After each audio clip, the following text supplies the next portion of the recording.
everybody, Philippa here, and it's Friday again. Today I'm going to be talking with you about Much Ado About Nothing. And I want to begin with quite a contemporary question. Why do we fall in love? What makes us embrace that person and decide that they are the person that we cherish? And I'm going to suggest that it's not just about, that pair of eyes, that mind is what is going to enhance and complete my world. It's also about the thought that that person seems to cherish the part of ourselves that we want to believe as our ideal selves, that person seems to disregard the parts of ourselves that we're most ashamed of. And as we'll find out today, Much Ado About Nothing has a lot to do with shaming. Much Ado begins with Messina, close to the toe of the boot of Italy, having been occupied for quite some time by a joyful band of women. The men of the play have been off fighting a war with Don Pedro of Aragon, and they have been building their own tight relationships while the women have had the chance to be joyfully together in Messina. The men come home from battle, and as would be expected in a Shakespearean comedy, there is talk of impending marriage. Expectedly, given the characters in this play, it's a pretty conventional marriage that is planned first off. One between Claudio, who mentions that he has been longing for this from even before he went to battle, and Hero, the young daughter of Leonato, who runs Messina. So the two of them plan their wedding, and beside their relationship is an extremely unconventional pair of people who don't seem to be lovers, who seem to do nothing but detract from each other, Beatrice and Benedick. And so the pairing of these two pairs is actually hilarious.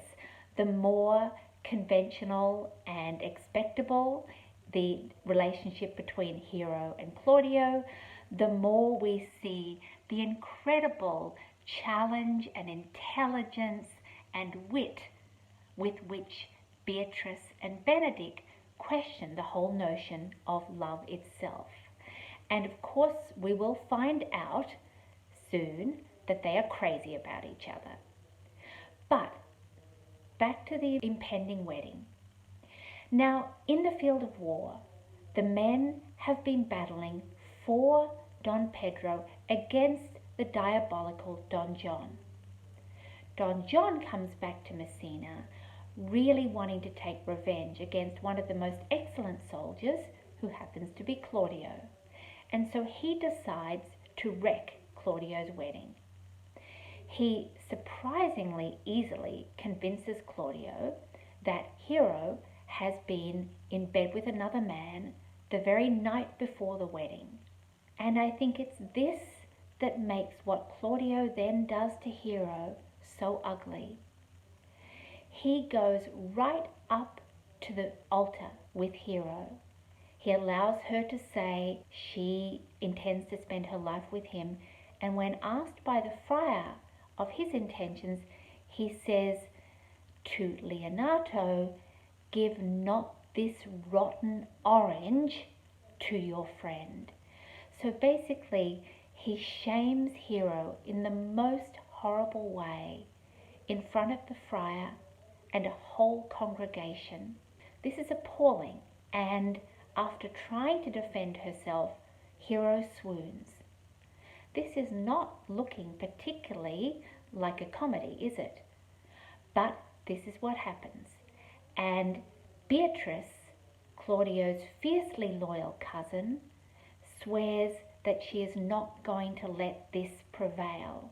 And after everybody has filed out, she says to the friar and to Hero's father, We have to prove her honor.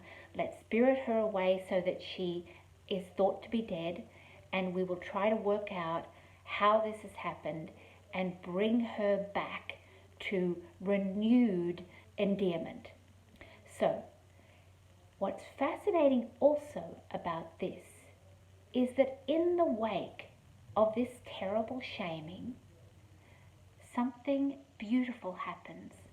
Beatrice and Benedick are still trying to contemplate whatever has happened that day. And in the midst of that, each of them turns to the other and says, "There is nothing in the world that I cherish more than you."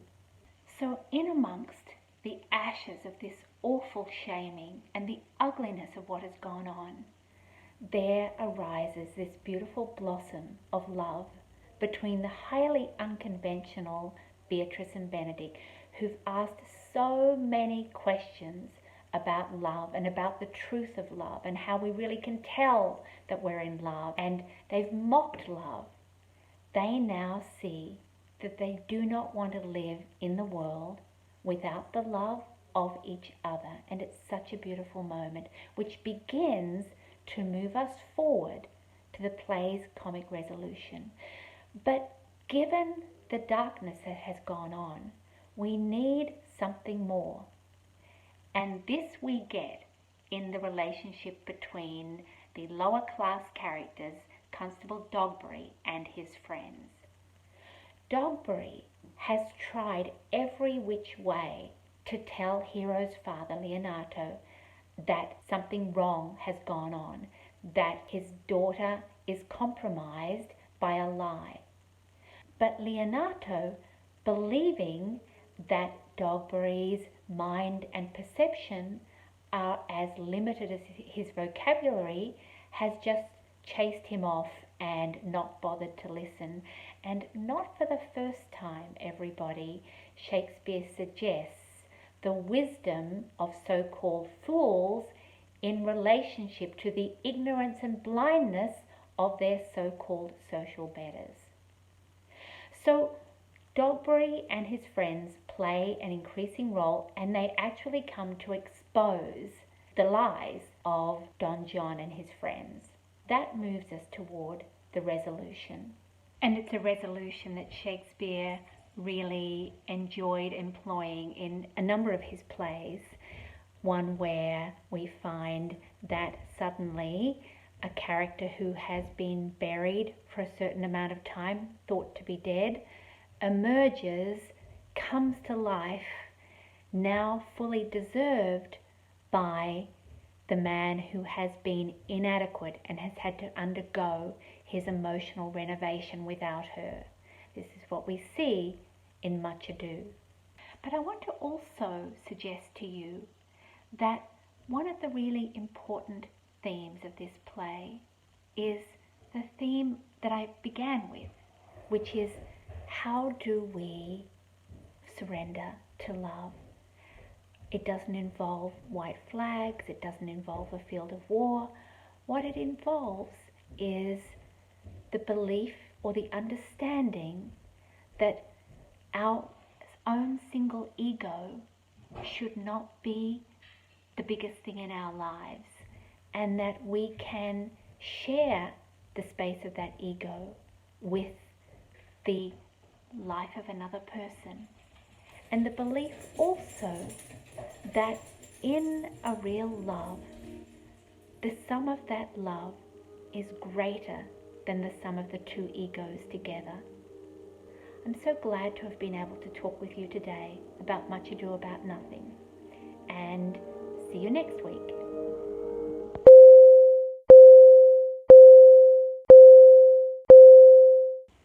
Hello everybody, I just wanted to pop back in to tell you the extraordinary first staging details of this play and what led up to that.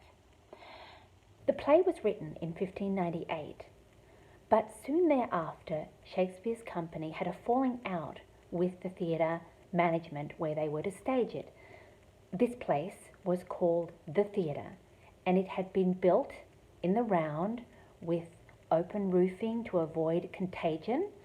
in 1576. So in 1598, after several successful years of working with the management of the theatre, this falling out meant that Shakespeare and his company had nowhere to stage their work. They tried to get a lease with Blackfriars, which was a monastery that had been sacked by Henry VIII in his rampages decades before.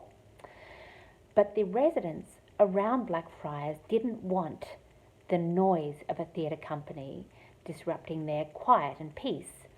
So, what did the company do? Resourceful as ever, they took off in the middle of the night back to the theatre, dismantled it, took everything across the Thames, and began to build the Globe. And this is where Much Ado About Nothing opened to great applause in 1599. Thank you, everybody, and see you next week.